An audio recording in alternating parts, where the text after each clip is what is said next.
Students, आज हम learn करेंगे कि वर्चुअली हम एक्सपेरिमेंट को कैसे परफॉर्म करें। उसके लिए हमें वेबसाइट पे जाना होगा। इसको मोबाइल से भी परफॉर्म कर सकते हैं और लैपटॉप से भी। तो इसके लिए हमें सबसे पहले एंटर करना होगा वर्चुअल लैब।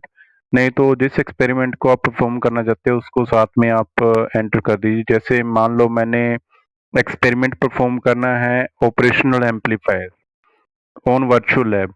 तो मैं सबसे पहले एंटर कर दूंगा ओपैम्प वर्चुअल लैब। तो इसके बाद मैं नेक्स्ट चला जाऊंगा वेबसाइट पे, उसका लिंक आ जाएगा मेरे पास। तो इसमें मुझे यहाँ पर थ्योरी मिलेगी, इसकी एक्सपेरिमेंट की प्रोसीजर होगा, सिमुलेशन होगा, असाइनमेंट्स हैं, रेफरेंसेस हैं, किस बुक की मैं हेल्प ले सकता हूँ। तो इसमें मुझे जो एक्सपेरिमेंट परफॉर्म करने हैं वो है मेरे पास। एक तो है इसका इन्वर्टिंग मोड में मुझे ओपैम्प को ऑपरेट करना है, फिर नॉन इन्वर्टिंग मोड में ओपैम्प को ऑपरेट करना है। तो इसमें देखिए ये मेरे पास क्या है, ऑपरेशनल एम्पलीफायर का सर्किट डायग्राम है। इसमें मेरे पास दो इनपुट हैं, एक है इन्वर्टिंग इनपुट है, एक है नॉन इन्वर्टिंग इनपुट। तो इन्वर्टिंग इनपुट का मीनिंग होता है कि आ, अगर मैं वहां पर कोई इनपुट देता हूं तो वो आउटपुट में इन्वर्ट होके आएगी, एम्पलीफाई होके। वो डिपेंड करेगा कि मैं किस टाइप के रजिस्टर की वैल्यू को सिलेक्ट कर रहा हूँ। सेकंड है नॉन इन्वर्टिंग के केस में क्या होगा, मेरे पास आउटपुट इन्वर्ट होके नहीं आएगी, बिल्कुल सेम टू सेम वैसे आएगी, सेम फेज में।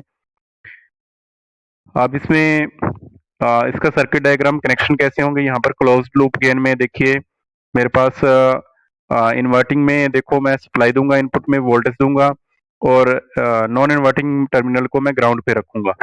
और फिर मैं आउटपुट वोल्टेज को नोट करूंगा। मुझे यहाँ पर जो रजिस्टर की वैल्यूज है R F and R one, उसकी वैल्यूज को मैं चेंज कर सकता हूँ।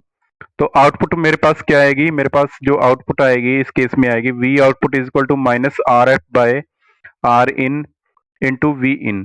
तो यहाँ पर जो आउटपुट वोल्टेज है वो डिपेंड करेगा कि अगर मैं आर एफ की वैल्यू को चेंज करता हूँ, आर इनपुट की वैल्यू को चेंज करता हूँ, जब वी इनपुट इनपुट वोल्टेज को मैं चेंज करता हूँ। तो इस टाइप से मैं काफी सारे इसमें टेबल्स बना सकता हूँ। नेक्स्ट है non inverting op amp. Non inverting op amp में मैं कनेक्शन इस टाइप से कर सकता हूँ। तो इसमें मुझे क्या करना है, नॉन इन्वर्टिंग पे मुझे नॉन इन्वर्टिंग टर्मिनल पे सिग्नल देना है, दूसरे मेरे को इन्वर्टिंग को ग्राउंड पे रखना है। इसमें भी मैं फॉर्मूला मेरे पास क्या आएगा, फॉर्मूला है V output voltage is equal to one plus में R F by R two into V input. तो मैं आर एफ और आर टू की वैल्यू को चेंज करके वैसे आउटपुट वोल्टेज में मुझे मिल सकती है। तो मैं इस पे सिमुलेशन पे जाऊंगा। अब नेक्स्ट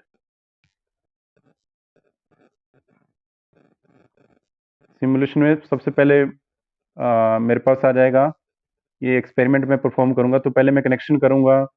मेरे पास क्या इन्वर्टिंग ओप एम्प है, तो मैं यहाँ पर इन्वर्टिंग का 4 को 7 से कनेक्शन कर दूंगा, 3 को 1 से इनपुट, 7 को 5 से, 6 को 9 से मैं कनेक्ट कर दूंगा, और ए टर्मिनल को मैं ग्राउंड कर दूंगा। तो इसमें मेरे को सर्किट डायग्राम में बिल्कुल सही नज़र आ रहा है कि मैंने जो वो इनपुट वोल्टेज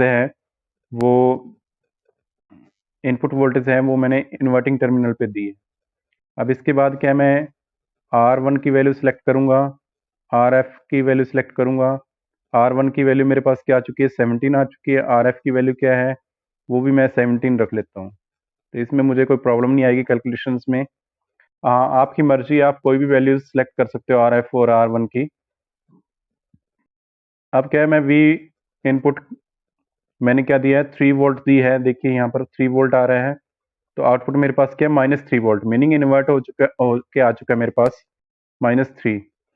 अब क्या, मैंने इनपुट दे दिए 7, तो मेरे पास -7। इनपुट मैंने दी है 10, तो मेरे पास आउटपुट आ गया -10। अब इसमें नेक्स्ट मैं चलूंगा एक्सपेरिमेंट नॉन इन्वर्टिंग पे। तो नॉन इन्वर्टिंग पे मैं करूंगा एक्सपेरिमेंट। इसमें भी कनेक्शन बिल्कुल वैसे ही करने हैं, बस थोड़ा सा डिफरेंस है कि मुझे नॉन इन्वर्टिंग टर्मिनल पे सप्लाई देनी है, इनपुट वोल्टेज देनी है, और इन्वर्टिंग को मेरे को ग्राउंड करना है। तो मैं कनेक्शन करूंगा बिल्कुल वैसे ही जैसे प्रोसीजर में दे रखे हैं। 3 को मैं 12 से कनेक्ट करूंगा, 4 को 7 से, 7 को 5 से, 6 को 9 से, और 8 को मैं सप्लाई से कनेक्ट कर दूंगा, इनपुट वोल्टेज से। अब यहाँ पर मैं RF और R1 की वैल्यू मैं सेलेक्ट करूँगा। R1 की वैल्यू मैंने सेलेक्ट की है 18, तो मैं इसको 24 मैंने कर दिया है। इनपुट वोल्टेज मैं चेंज करूँगा, तो इनपुट वोल्टेज मैंने कितनी दी है बच्चों? इनपुट वोल्टेज मैंने दी है 5। देखिए यहाँ पर शो हो रहा है मेरे को इनपुट वोल्टेज 5। तो मेरे पास आउटपुट वोल्टेज कितनी आ गई है? 10। ऐसे मैं इनपुट वोल्टेज चेंज करूँगा। इनपुट वोल्टेज मैंने की है 10, आउटपुट वोल्टेज मेरे पास 20 आ गई। तो इस टाइप से मैं इनपुट वोल्टेज चेंज करके आउटपुट वोल्टेज मेरे पास आएगा, वो टेबल भी बन सकता है। RF R1 की वैल्यूज को मैं चेंज करके भी टेबल की फॉर्म में बना सकता हूँ। तो मेरे पास बहुत सारे टेबल्स बन सकते हैं इन्वर्टिंग और नॉन इन्वर्टिंग मोड। तो इस टाइप से ही बच्चों मुझे जो एक्सपेरिमेंट है वो एक्सपेरिमेंट को परफॉर्म करना है।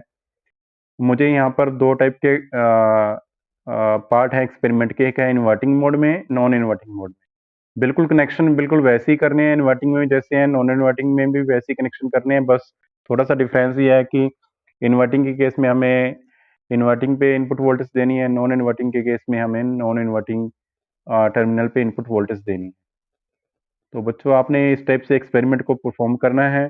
अलग अलग टेबल्स आप बना सकते हो, इनपुट वोल्टेज के corresponding output voltage, RF R1 की वैल्यूज को चेंज कर सकते हो, जो आपके पास रेजिस्टेंस की वैल्यूज हैं उनको चेंज कर सकते हो।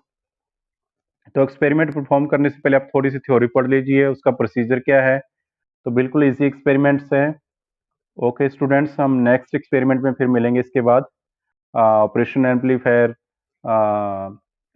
का जो एप्लीकेशन है एज ए समिंग एम्पलीफायर वो हम परफॉर्म करेंगे। Okay, thank you.